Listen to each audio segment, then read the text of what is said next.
দেখো, আমি আর একটা নতুন রেসিপি নিয়ে তোমাদের সামনে হাজির হয়ে গেছি। এটা আমি তৈরি করেছি কেক। কিভাবে তৈরি করেছি তোমাদেরকে সম্পূর্ণটা বলবো, আর আমারটা কেমন হয়েছে সেটা তোমরা বলবে। আর দেখো আমি কিভাবে তৈরি করেছি, একদম টেনে দেখবে না। যারা ইউটিউব থেকে দেখছো এখনও সাবস্ক্রাইব করোনি, তারা প্রথমে সাবস্ক্রাইব করে পাশে থাকা বেল আইকনটা প্রেস করে আমার পাশে থাকো।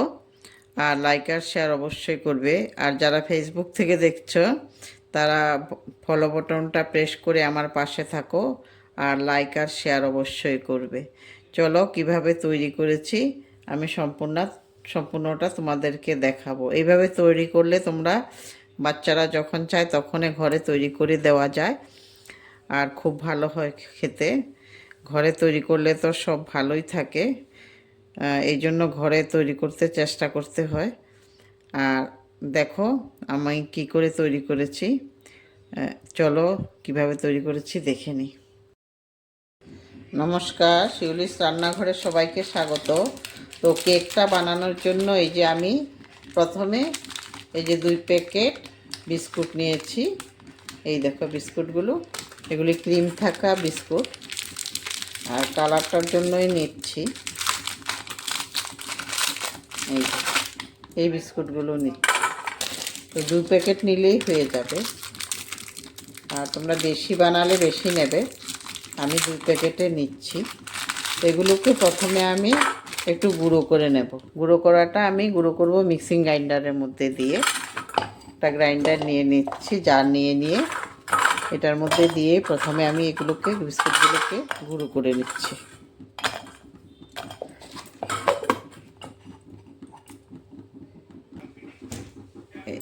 এক বাটি সুজি নিয়েছি, এই যে বাটিটার 1 বাটি সুজি নিয়েছি। এখন সুজিগুলো একটু চেলে দেব, পোকা টোকা থাকতে পারে বা কিছু দলা হয়ে থাকতে পারে, একটু এই জন্য চেলে দিচ্ছি। 1 বাটি সুজি দেব। আবার দিয়ে দিচ্ছি 1 বাটি ময়দা। ময়দাগুলো আমি চেলে দিচ্ছি। এখন যে বিস্কুটগুলো গুঁড়ো করেছিলাম ওই বিস্কুটগুলো আমি একটু চেলে দেব। যদি একটু গোটা টোটা থাকে তাহলে গোটাগুলো আমি এক্সট্রা করে নিতে পারবো, এই জন্য একটু চেলেই দিচ্ছি।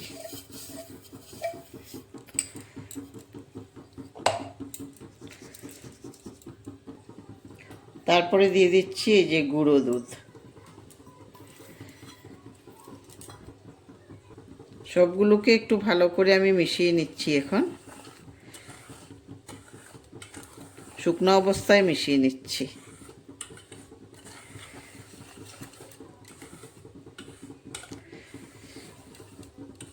মিশানোর পরে এখন আমি দিয়ে দিচ্ছি তেল, সাদা তেল দিয়ে দিচ্ছি। যে সাদা তেলটা দিয়েও একটু মিশিয়ে নিচ্ছি।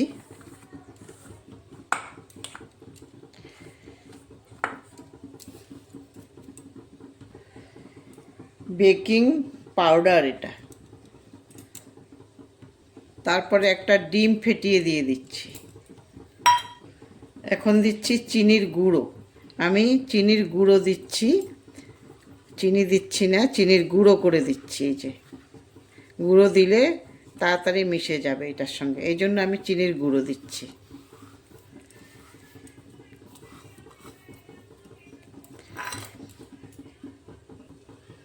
এখন একটু একটু করে জল দিয়ে আমি এগুলোকে সব ভালো করে মিশিয়ে নেব। একটু একটু করে জল দেব, একসাথে জল দেব না, একসাথে জল দিলে ভালো হবে না, তাই একটু একটু করে দিচ্ছি জল। আর ভালো করে মিশিয়ে নেব এগুলোকে।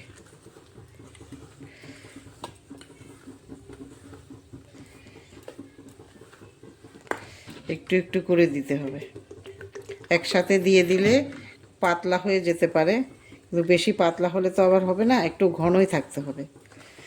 আর এখানে সুজি আছে, ওই হিসাব করে জল দিতে হবে। সুজিতে কিন্তু একটু জল টানে, এই জন্য একটু জল বুঝে বুঝে দিতে হবে।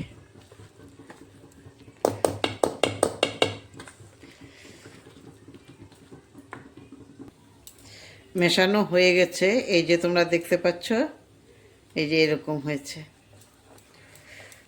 এই যে এখন দিয়ে দিচ্ছি ভ্যানিলা, এই 2 ফোঁটা দিয়ে দিচ্ছি, হয়ে যাবে 2 ফোঁটাতে।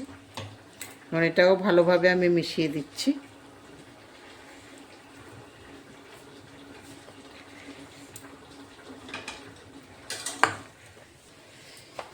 কেকটা বসানোর জন্য আমি এই যে এরকম একটা বাটি নিয়েছি।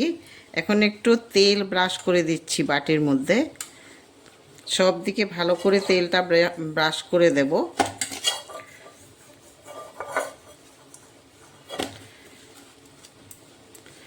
আর নিয়ে নিচ্ছি একটা এই যে সাদা কাগজ।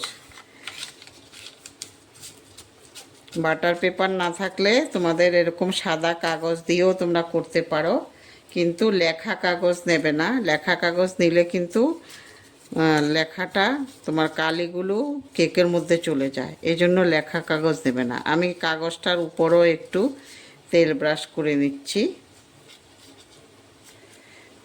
এখন আমি কেকের বেটারগুলো এইটা বাটিটার মধ্যে আমি দিয়ে দেব।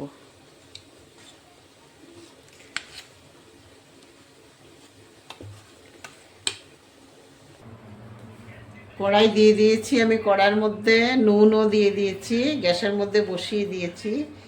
এখন আমি কেকের বাটিটা এই নুনের মধ্যে বসিয়ে দেব, তারপরে ঢাকনা দিয়ে দেব। ঢাকনা দিয়ে তারপরে আগুনটা আমি একদম লোতে করে দেব। তারপরে 40 মিনিটের মতো থাকতে হবে। বারে বারে তুলে দেখলে হবে না, বারে বারে তুলে দেখলে তোমার নষ্ট হয়ে যায়। এই জন্য 35 মিনিট পরে তুমি দেখবে তুলে, তখন দেখবে প্রায় হয়ে গেছে। এখন আমার 35 মিনিটের জন্য অপেক্ষা করে থাকতে হবে, তারপরে আমরা দেখতে পারবো হয়ে গেছে কিনা। দেখবো এখন তুলে, আর একটা কাঠি দিয়ে চেক করে দেখব।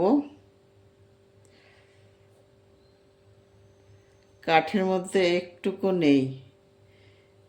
কাঠের মধ্যে যদি লেগে থাকে তাইলে হবে না, আর একটু টাইম হতে হবে। একটুকু লেগে নেই, তার মানে হয়ে গেছে। আমি গ্যাসটা অফ করে দিচ্ছি।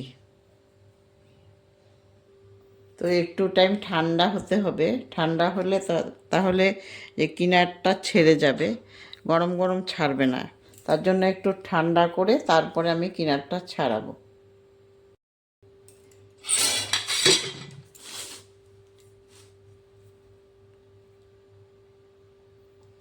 তো এখন আমি দেখছি এটা হচ্ছে কি না, একবার দেখি ট্রাই করে।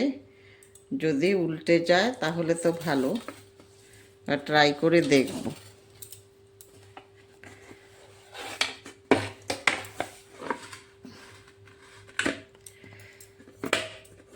হয়ে গেছে, উল্টে গেছে। এই যে তোমরা দেখো সাইডগুলো কত ভালো হয়েছে। এই যে নিচের কাগজটা তুলে দেওয়া যাবে, কিন্তু ঠান্ডা হলে ভালো তোলা যায়। এই জন্য এখন আর তুলছি না, আমি ঠান্ডা করার পরেই তুলবো। তোমরা দেখো কত সুন্দর হয়েছে। এভাবে তোমরা করে খেতে পারবে। একটু কেটে দেখাচ্ছি তোমাদেরকে। এই দেখো কত স্পঞ্জি হয়েছে, তোমরা দেখো।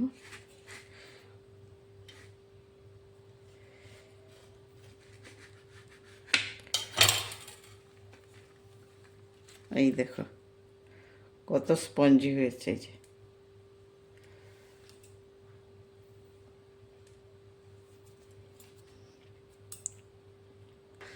আর আমারটা কেমন হয়েছে অবশ্যই জানাবে। ধন্যবাদ।